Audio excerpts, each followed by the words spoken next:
Well, hello, good evening, and welcome to the program. This is Daily Politics on Trust TV. I'm Abdullahi Ahmed. Tonight on the program, we take a deep dive into Nigeria's economic rebound. 5 straight months of falling headline inflation, a firmer Naira, rising reserves, and improved investor confidence. Well, the Tinubu administration says this is recovery taking shape, but many argue across the country that the numbers don't tell the whole story because they do not match the reality of rising hunger, malnutrition, and other concerns around the performance of the government. Well, let's unpack this with our guest tonight, who is the Special Advisor to the President on Economic Affairs. Dr. Tope Fasua is joining us for tonight's conversation. Dr. Tope, thank you so much for stopping by this evening. It's good to see you again. Thank you very much, and it's good to be here. It's like an old family house for me. I used to have a TV show as well before joining government, which we presented from the studio. So it's good. Thanks for the invite. Thank you so much for stopping by. Well, let's talk about the divergence, because we talk about consecutive numbers in the green as far as inflation is concerned. Right. But some point out the obvious, that, listen, what the government knows about the economy is sort of different from what people live on a day-to-day basis. How do you explain this divergence between what the government is talking about as far as the positives are concerned and how the people seem to have a different story to tell? Right, so it depends on which people you're discussing with. So from a statistical perspective, right, when you make a statement like that, it's going to be full of fallacies. Even in economics area where we are, when you do in econometrics, even if you run an econometric analysis on it and you got loads of data from a whole lot of people before you can make that, then you have to then test whether the analysis you're doing, whether the variables you're testing is actually statistically significant for you to be able to say QED. So the way you say it, and which has become a normal way for people to speak now. Whereas I know that Nigerians, historically, the poverty in the land, the inequality in the land has historical backgrounds, and also some backgrounds that's rooted in present-day reality. By that I mean that, we were here minding our business when the white man came and colonized us. In colonizing us, what they did was they conquered us. It was like a war. There was no United Nations then. And so for us to catch up to the level where people want us to be now, it's going to be a process. Minding the fact that even the countries that we look at and we say from here, it's like it happens in the abroad, in the how do we call it now, the better part of the world or whatever. In those places, when you get there, you see wretchedness, you see poverty and all of that. Are they using that one to judge their nations, to say that everybody is hungry? I don't think that's what they're doing. So we have to be careful, the rhetoric, because I think what's really at stake now is that many people who control the narrative, especially like the media, seem not to be trying to imagine whether Nigeria could actually get better. And when Nigeria is going to get better, number one, it's not going to get better for everybody at the same time. Okay? And sometimes you may just not notice that it has got better. So now what we have right now is that many indices are pointing to, it looks like this Tinubu man is getting it right. If inflation is dropping month on month for 5 months, if foreign reserves is growing and growing, now we're talking about 42 billion. If trade surpluses are growing, this year, half year alone, we've done 12 trillion. The whole of last year, we did 15, 16 trillion in trade surpluses, right? In half the year, we've done 12. We probably will do 20 or 25 this year.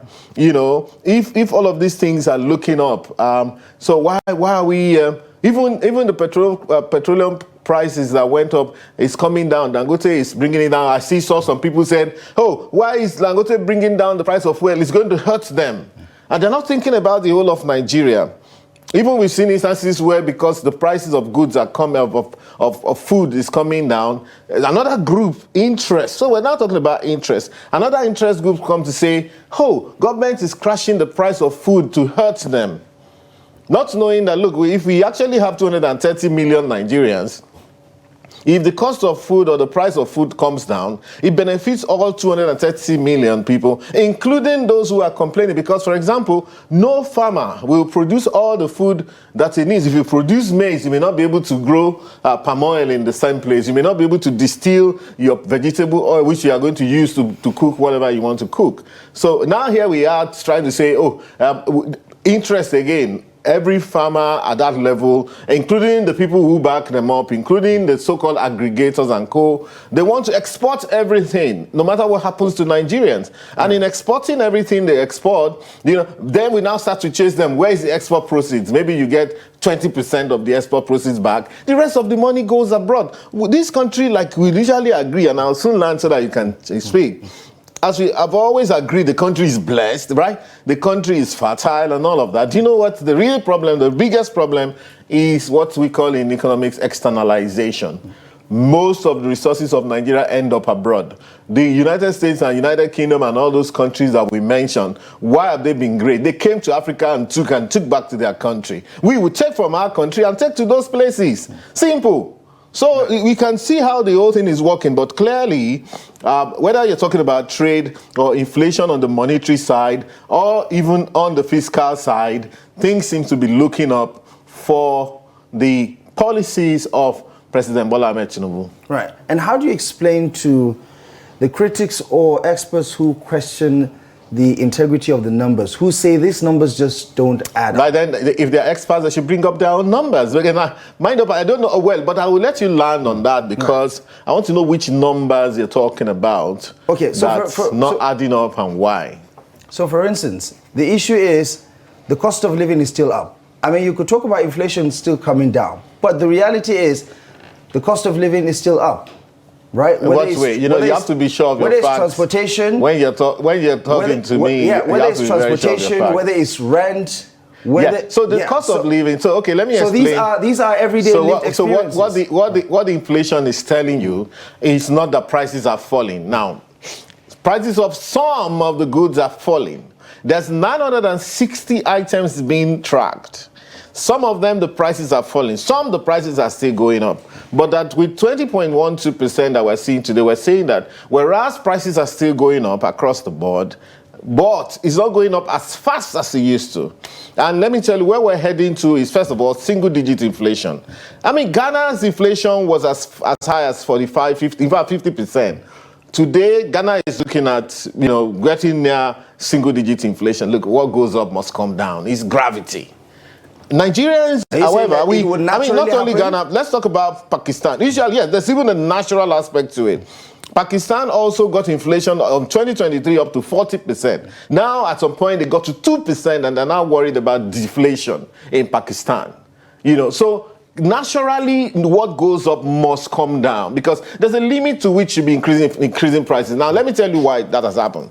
Nigerians are very peculiar people. We're very aspirational people. Okay, we're very aspirational. Every Nigerian wants to blow. We talk about the fact that we're swashbuckling. We want to acquire assets more than anybody. If you go into our people that jackpot to everywhere, Europe and all of those places, by the time they start to, find their feet, Nigerians are the ones that want to buy 10 properties in London. The average Briton doesn't care. The average Briton, if he can find a place to lay his head in one council house or council flat, it's fine.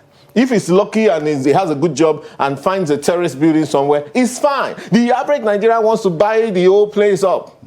And therefore, when it comes to issues of inflation here, of course, there was the distortion and the shock created by, foreign exchange depreciation, the Naira depreciation against the dollar.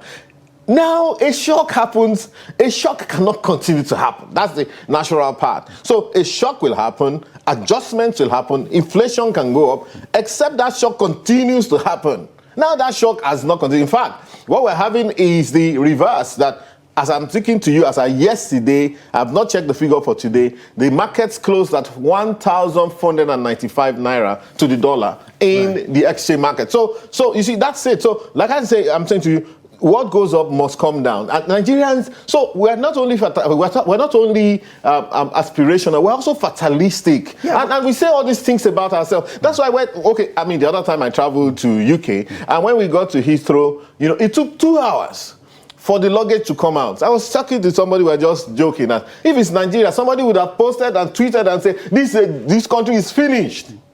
That's it. And the 2 times I've gone to that same Europe, the first time they said they were on strike. In fact, this week, all of the rail lines on the ground are on strike and so on. People are going through stress. If it's Nigeria, so this country is finished. And we use such word because, to a large extent, those who have now become vocal, who are holding big audiences, some of them have been more followers than the president. And, maybe they're just causing nuisance on social media, but everybody is following them. You can be a nuisance and everything. They don't understand. I mean, some of them don't even have the basic intelligence. They don't even understand how a country grows and develops. Therefore, for every little thing, so that fatalism comes in, and we think that this country will never change for the better, but the country is changing for the better. It will not touch everybody at once. But those who have positioned and repositioned themselves, and those who are positive, they are getting that benefit from this country. I mean, Dr. Fasua, away from the nihilism of the commentary, there will always be people who have, a different perspective. There will be. Right.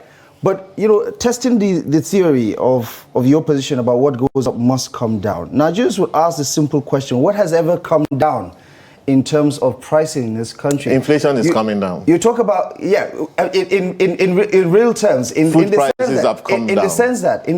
Some of the products. In fact, okay, so I'm getting to the point. Okay, the point is, let me allow you. From 1999 to date, right, when you talk about the exchange rate, the Naira has lost its value by over 6,500%. It went from 22 Naira to the dollar in 99 to where we are today, around 1,490 Naira to use, your estimation. And you ask Nigerians, say, there is nothing that costs less now than how much it used to cost 5 years ago, 10 years ago, 11 years ago. Things are not...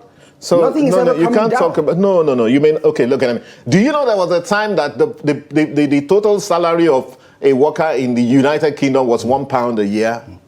£1. And there was a time it became £6 a year.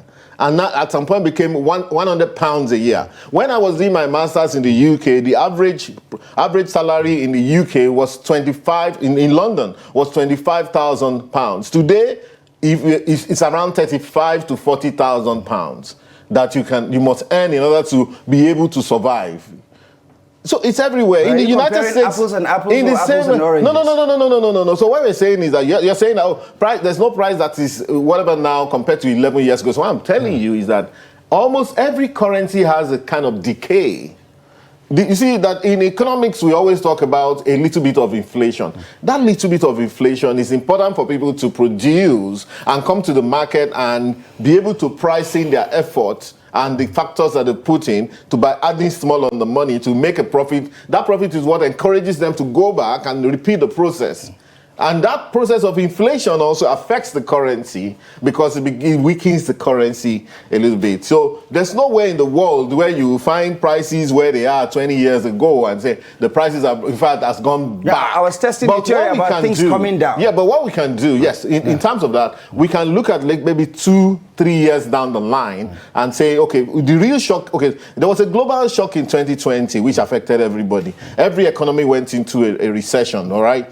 Nigeria, the reforms, I agree, the reforms also came with a shock because we had the Naira and then we had the petroleum, which affected prices. But look, the shock is over, and I'm saying that the worst is over, and now we're looking at the trajectory that's going up. Okay, so we can now look at where we are and say, okay, what was it after that?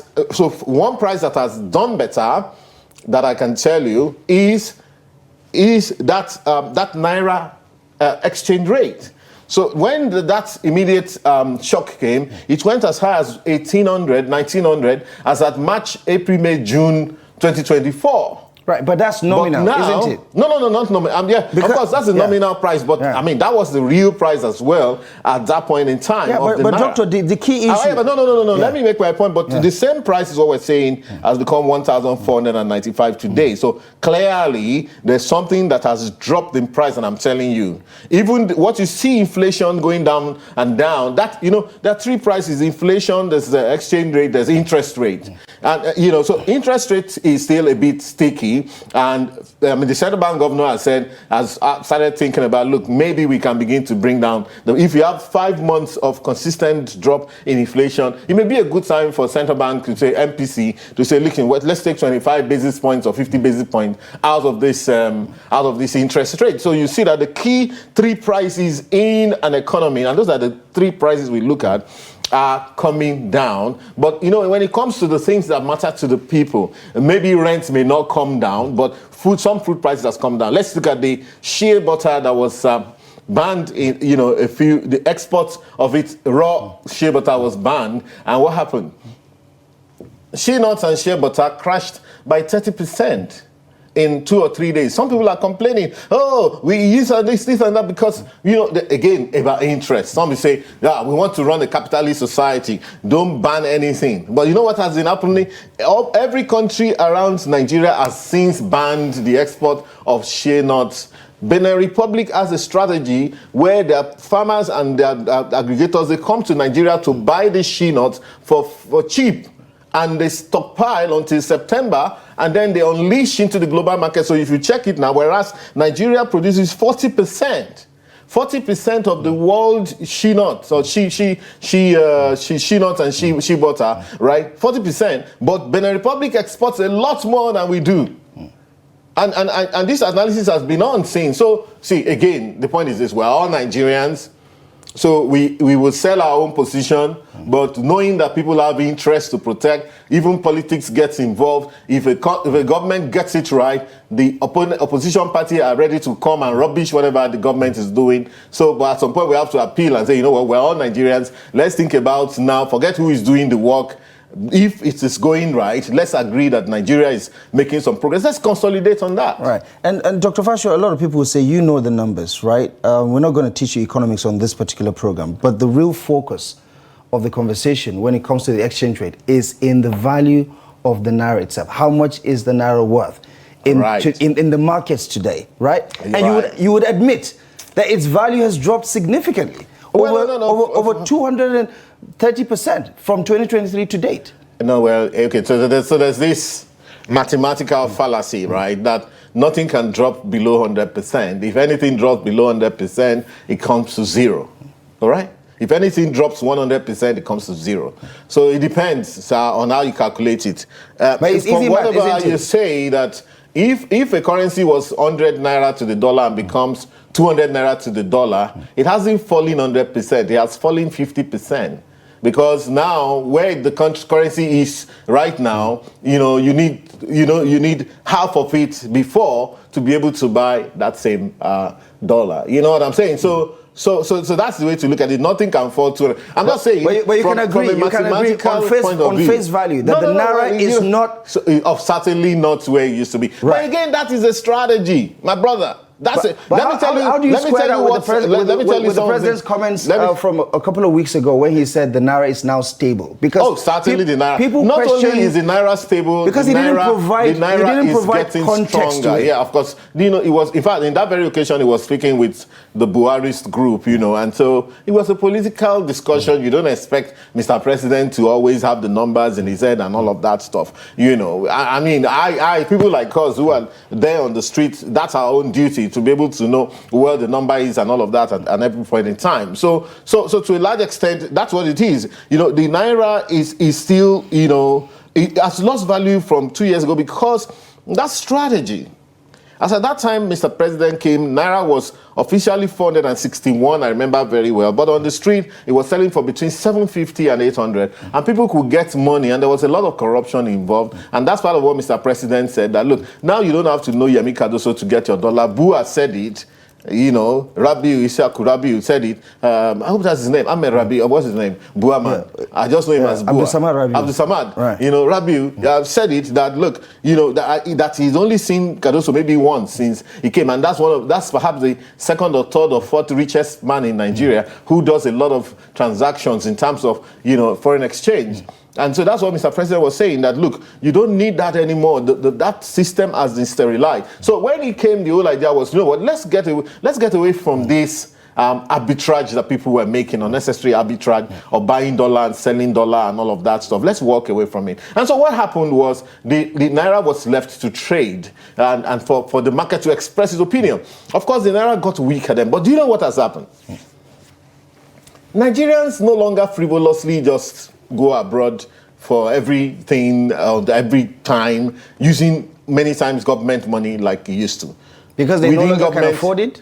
Because, yes. Well, and then the point is that we cannot leave the beauty of our own country and be chasing what does not exist anywhere. Number two, you see British schools coming to establish in Nigeria. One of them is Charterhouse. There are a few of them already in Lagos, in Lekki and all of those places, where rather than you sending, people used to send 2-3 years old children, 4 years old children to Switzerland to go and study and all of that, you know, because they maybe want them to pick up accent or whatever. Okay, so those schools have come here to. In fact, my last trip to the UK, and I don't travel very often, I was in economy, and the guy sitting next to me was a staff of King's College London who was coming here, and he told me they were starting an A-level school, maybe somewhere in Lagos or Abuja, I don't know. Look at the reversal. Look at where we are right now. Look at, in fact, let me tell you, manufacturing goods export went up 173% from one quarter to the other as at this second quarter. Manufacturing export in this country went up 64% year on year. There's a renewed focus on the export of manufacturers. Look at the petroleum sector that has been repositioned. Now Dangote is a net exporter. And we're saying that Nigeria now Dangote sent 1 million tons of refined products to the United States alone. You know how much that is? 1 million tons. That's 1 million times 1,000 kilograms. In fact, right now, Nigeria imports crude oil from the US and exports refined product, which is a total reversal of what used to be. We're looking at a new economy starting afresh. People have better paid attention. If even we can now say, okay, even our cash crops that we used to just sell for peanuts abroad, including cocoa, sesame seed, hibiscus, all of those things that are useful, if we could set up companies that can process them and push them abroad, I think we're better off if we have to hold our breath for 6 months and see where these policies are going. But it's been 2 years.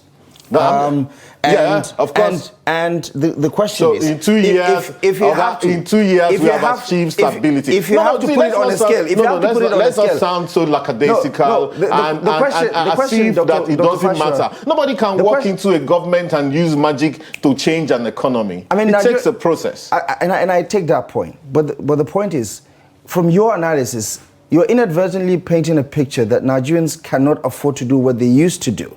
Not necessarily because, you know, they decide to stop doing what they want to do, but because they no longer can afford it. So is it fair then to say, from your analysis, that Nigerians are poorer now compared to... No, Nigerians are potentially richer now, and they're going to be richer. They're going to be richer still because we're now looking at our own inner strength, right?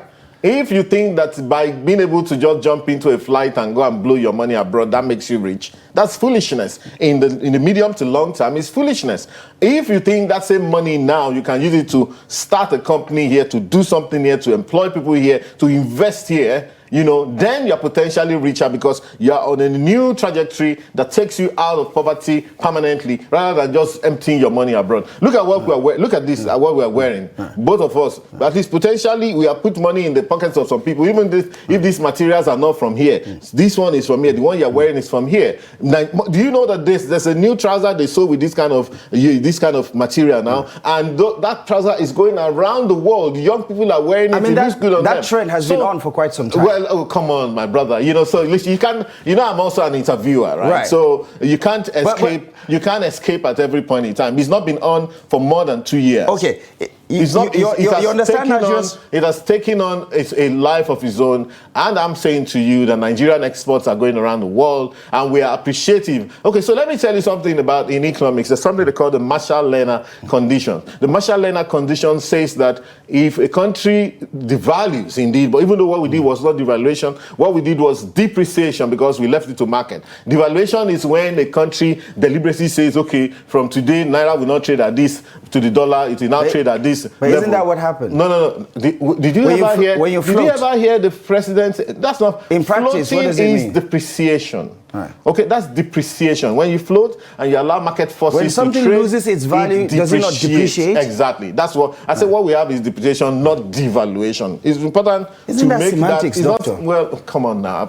I'm just asking. Anyway, You're the expert, right? So let's forget that discussion. Let's go to something else. Okay. Because you're not. You see, let me say this, right? The point I'm trying to make is that, you know, a Marshall-Lerner condition says that if a country would devalue its currency, or in fact, if the currency would depreciate, the country will benefit from that process if and only if the export products it sells is price elastic, meaning that by being cheaper, more people will buy more. Now, crude oil is our main export per se. It's not elastic because production and price is determined abroad. However, there's this other export that we are now seeing, all those cash crops and all of that. In 2023, Nigeria exported 700 million worth of cocoa out of this country. In 2024, that number went to $2.6 billion, went up by more than 4 times. I'm from Ondo State. People will not admit to you. Of course, naturally speaking, that's the way it is.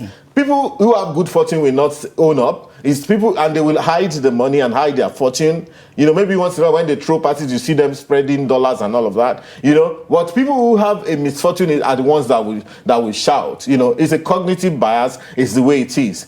In Ondo State, where I'm from, they made good money from cocoa in 2024, and it's likely to repeat itself. And not only Ondo State, from Ondo to Osun up to Cross River State. Reuters came to this country to do a research, and they met a lot of people, bankers, engineers who left their jobs and went back to the farm, and they said that by going back to the farm to go back to their father's cocoa, they made a lot of money from that. A bag of cocoa, 100 kg in 2024, sold for 1.8 million. One bag of cocoa beans in 2024, and it's likely going to be better this year. And there's also a correlation. I mean, we'll talk about the agriculture sector in just a moment, where the commodity associations have had their say about the recent crash in the prices of food commodities, and they've given their own take about some of these developments. But talk to me about what some would term the rebirth of the structural adjustment program that was witnessed in Nigeria back in '86 under the Ibrahim Badamasi Babangida military regime. Some have drawn parallels to compare when you look at the key policy measures of the structural adjustment program, which essentially crashed the Naira from where it was following the crash of the oil boom. There's Naira devaluation, there is a whole lot, subsidy removal, and a whole lot of things that look quite similar to what is happening right now. What do you say to people who worry that the outcome can be likened to what happened post SAP? I think we learned from that experience. I think it's slightly different. One of the differences I see is that rather than devalue by saying that we want to crash Naira from, let's say it was $1 to $1, and then we took it to 2 Naira, and then we took it to 4 Naira, 8 Naira, and all of that. This time around, and that was over time. So we take it to 2 Naira, and then we watch and say, oh, it seems like this is not working yet. Let's take it down to 4 Naira. This time around, we haven't done that. What we've done is to say, you know what, let's float the currency. And now, all of a sudden, because there's a lot of stability, more reserves, more foreign exchange coming in, less focus on foreign exchange, less import and more export. And you can see import has dropped by about 30% in this country. Importation has dropped by 30%, while export is going. And I mentioned our trade surplus is not only that, our balance of payment surplus in 2024, perhaps the first time in almost 10 years, we got $6 billion of balance of payment, surplus, which is significant, and because of that. So now we're not talking about floating, we're talking about, we're talking about the market forces, doing that. Now the Naira is gaining because it never happened. It only happened once. I think during the Soludo central bank era, where the Naira actually gained from about 127 Naira to 117 Naira, and then it started to crash again.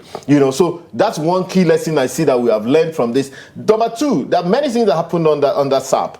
Under SAP, the country was encouraged to lay off staff. You haven't seen anything like that now.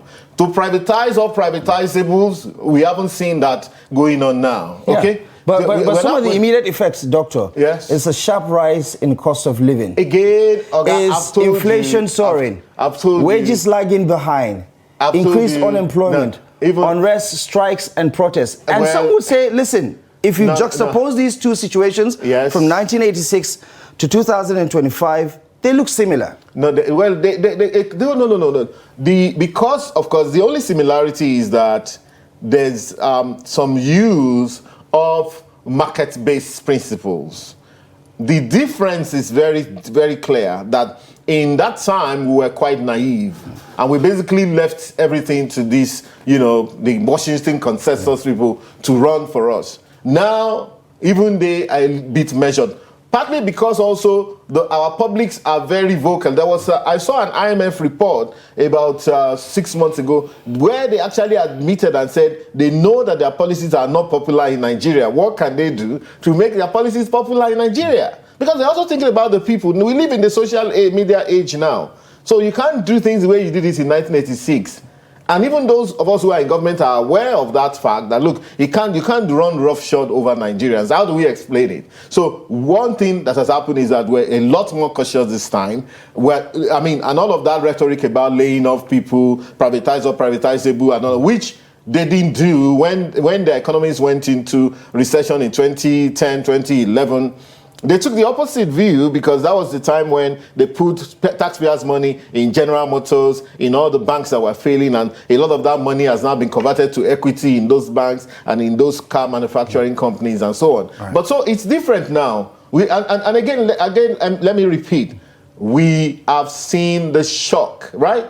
And the shock usually comes but once, okay? And when that shock comes, except you are saying that Nigeria continues to devalue, okay? Or how many times do you want to actually remove fuel subsidy? You can do it but once. You've done it only once. And now we've walked away from $10 billion that we used to pay to some of these guys in the oil sector who say they are importers, they are whatever, and so on. We saw the scam they ran on the country in 2011, 2012.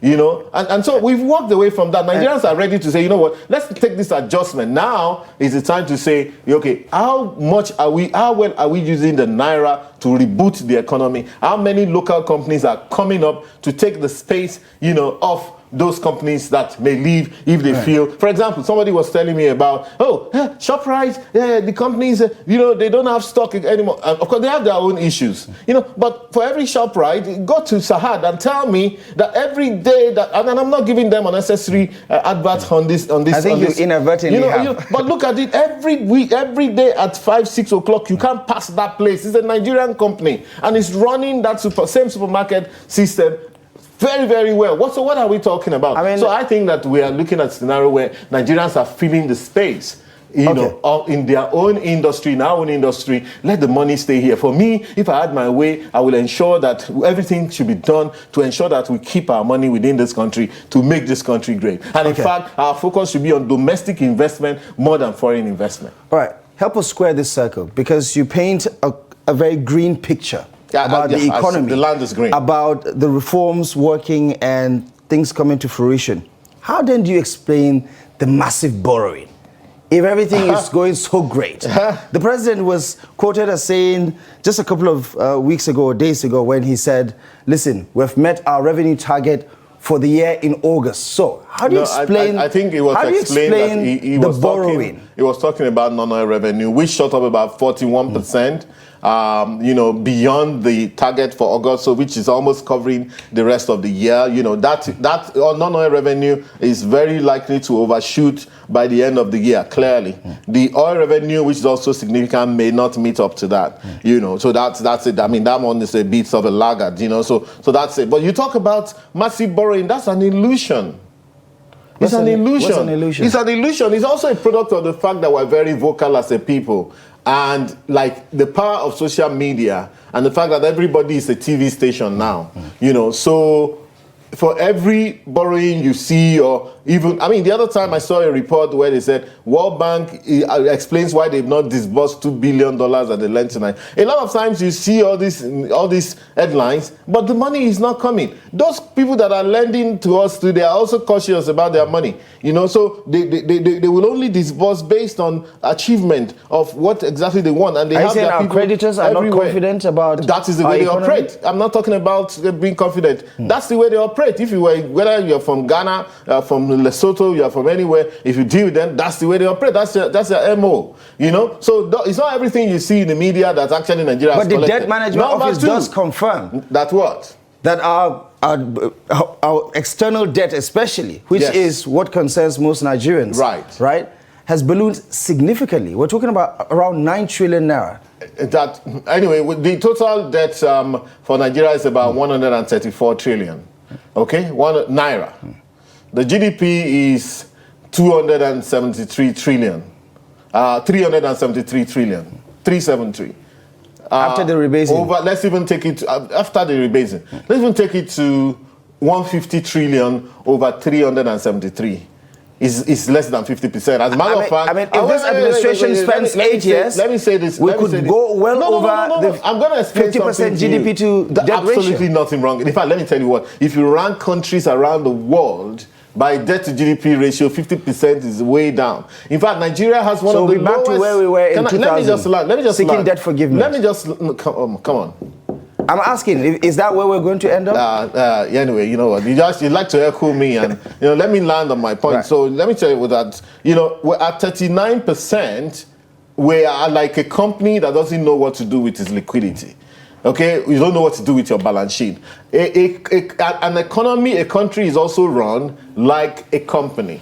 Okay, that's it. If a big company that has ambition, okay, doesn't think about how do we pay down our debt so that, in fact, in the US, they did it only once under President Andrew Jackson in around 1870 or thereabout, was the only time the US paid down its debt. And they regretted it because they were, you know, they went into a recession.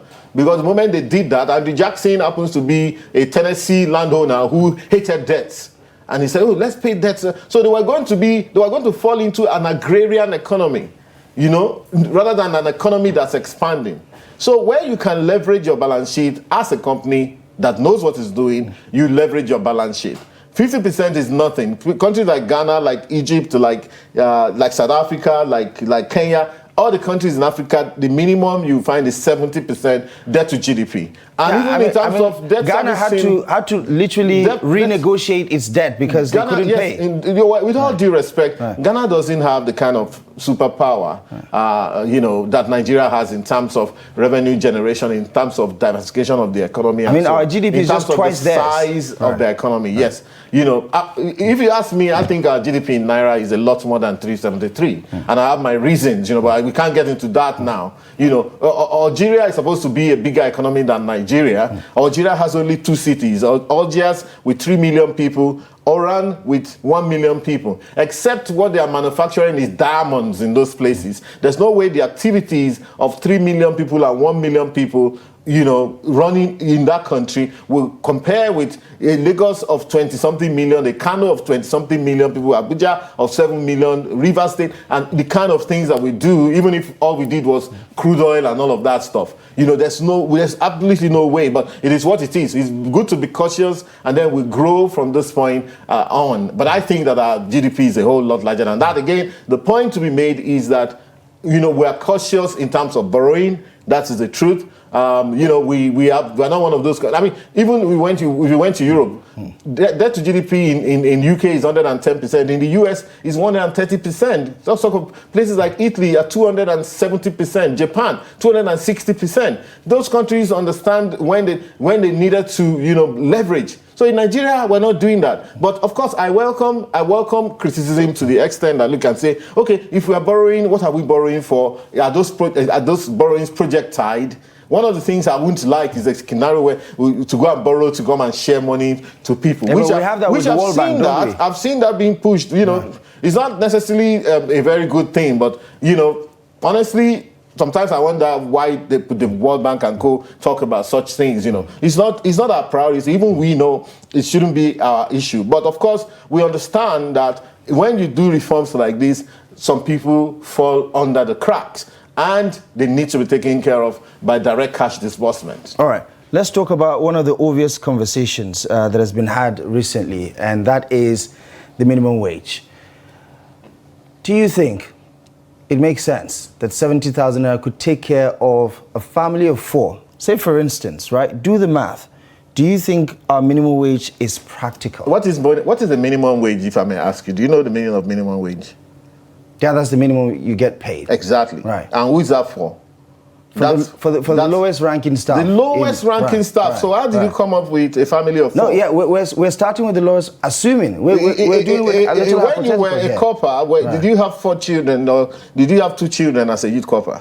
But we're not talking about coppers. A copper is, for a graduate, a copper is but that core members phase out of the system after a year. A copper is that, no. The reason why, part of the idea behind you copper, is that when you come out of school, I'm talking about Nigerian workers. You are talking about coppers, who are usually single people. We're talking of minimum wage. A copper is also a worker. No, but I'm talking about workers, not core members. Excuse me, I'm just telling you to let you know, because this minimum wage thing is weaponized a lot, and people don't understand. So, you can't buy a bag of rice.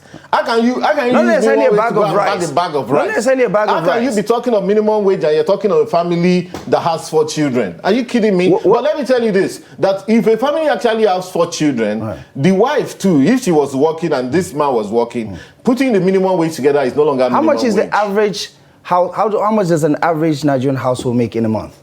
By your estimation?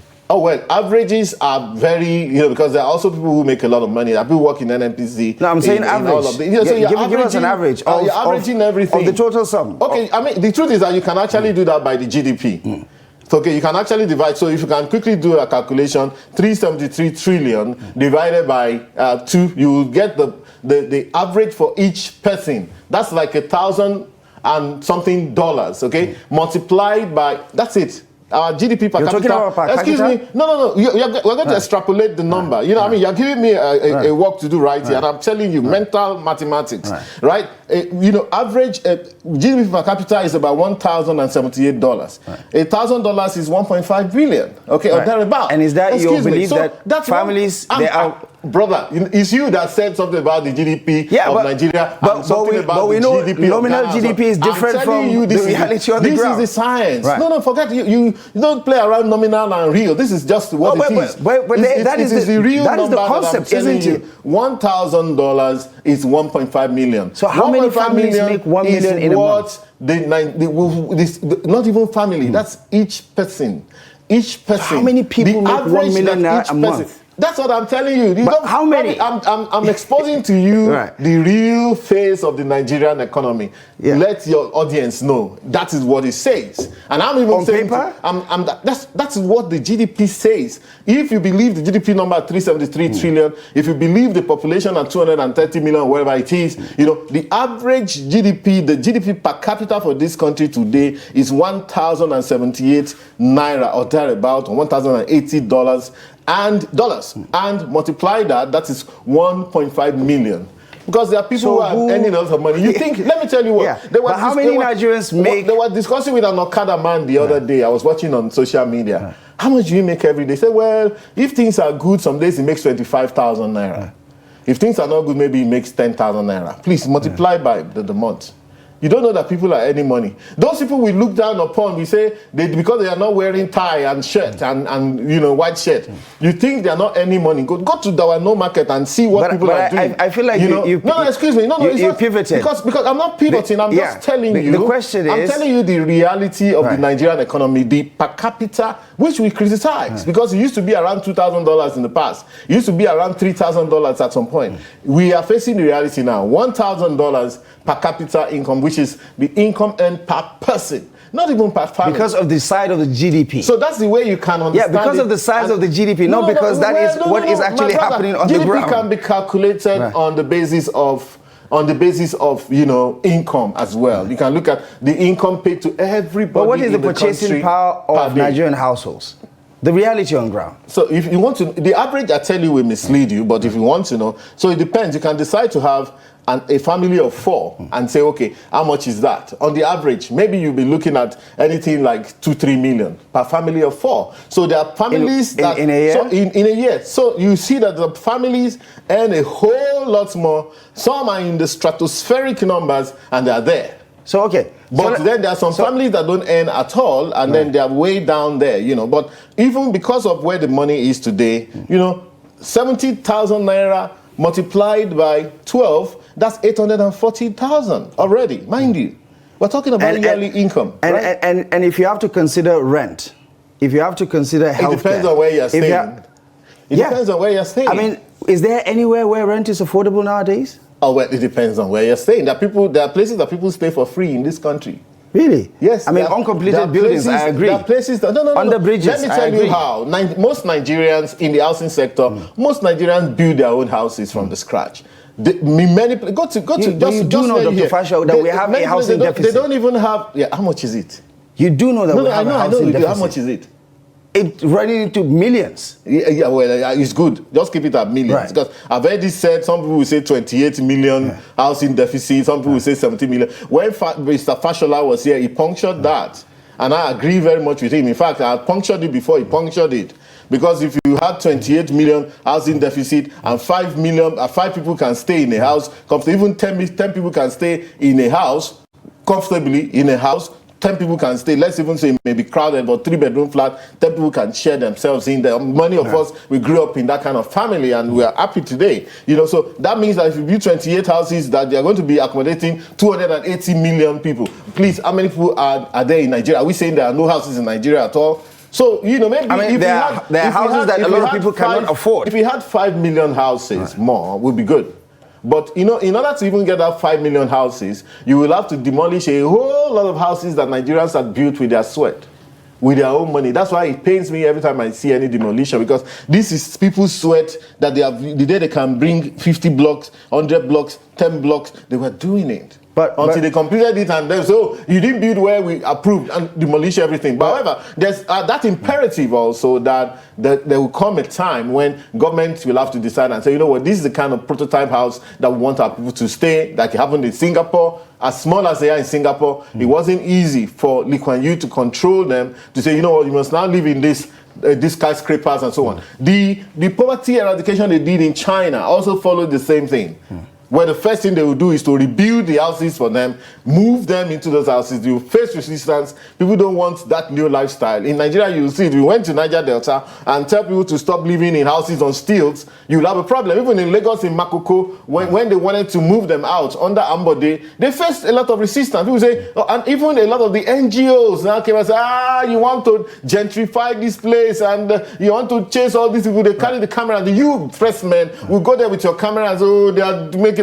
If the government even has the intention to make people live a better life. Okay. So, but that war will be fought somewhere in the future. Okay. I want to talk about, you know, the obvious question that we started with, this divergence between the narrative of the government and the stories of ordinary Nigerians. Mind you, there are ordinary Nigerians that are also not in that story. Let me get to the point. Let me get to the question, Dr. Fasua. Let me get to the question. Let me get to the question. Whether it's the World Bank, whether it's UNICEF talking about malnutrition and the risk of starvation running into millions of people, whether it's the rising rural poverty at over 70%, how do you bridge the gap so much so that it looks like the government and the people it is governing are on the same page? Because it's very clear that the government and majority of Nigerians are not on the same page about the reality on ground.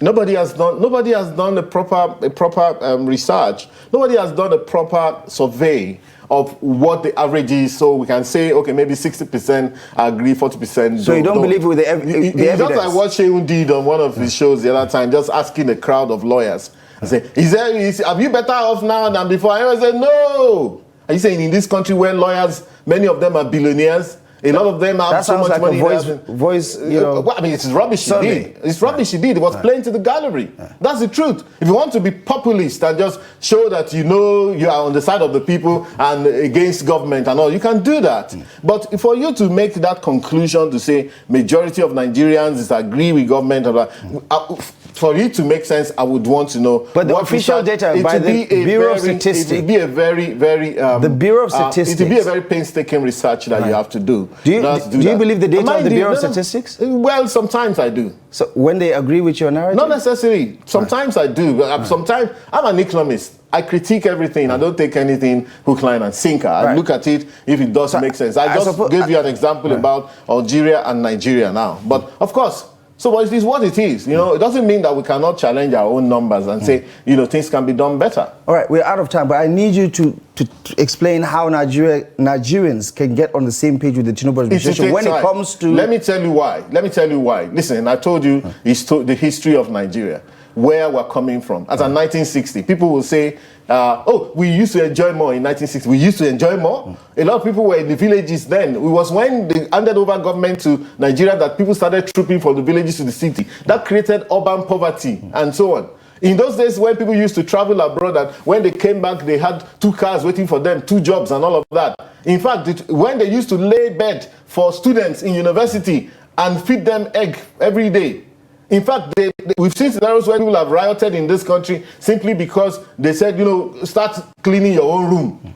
And they will go and riot. Imagine how spoiled people were. But maybe we should have known then that those things were not sustainable. Okay, but we have carried that over now to know that this is life. If you cannot, in the UK or US or any of these countries that we look up to, you can't say that everybody is enjoying. There's a huge population of people who are sleeping on the streets and all of those kind of things. Who is Nigeria? So what I would say rather is that, look, we need to be humble on our way to development, in the quest for development. I hear people say, oh, we have crude oil, we should never suffer again. The world will humble you if you don't humble yourself. Right. So it's going to take time. Maybe the president has only laid the background and the foundation by doing something that's very fundamental, which we are getting used to. My admonition is for people to try reposition themselves, to stay positive and look at the fact that this country has a lot of goodies for everybody. It is our country. Don't let other people come and we see Nigerians are jackpotting and running away. Chinese and Indian people are coming in here and they're doing a lot and doing well. Lebanese people are running a lot of things in this country. The same country that some people wake up and curse every day because they don't know what they're doing. Dr. Tope Fasua, thank you so much for the analysis. Appreciate you very much for stopping by on Thank you and welcome. Thank you very much for your time. All right. That is all we have to offer on tonight's edition of the program. Thank you most kindly for joining us on Daily Politics. We'll be back tomorrow, live and exclusive on Trust TV as always. Until next time, I'm Abdullahi Ahmed. Thank you for your time. We'll see you soon.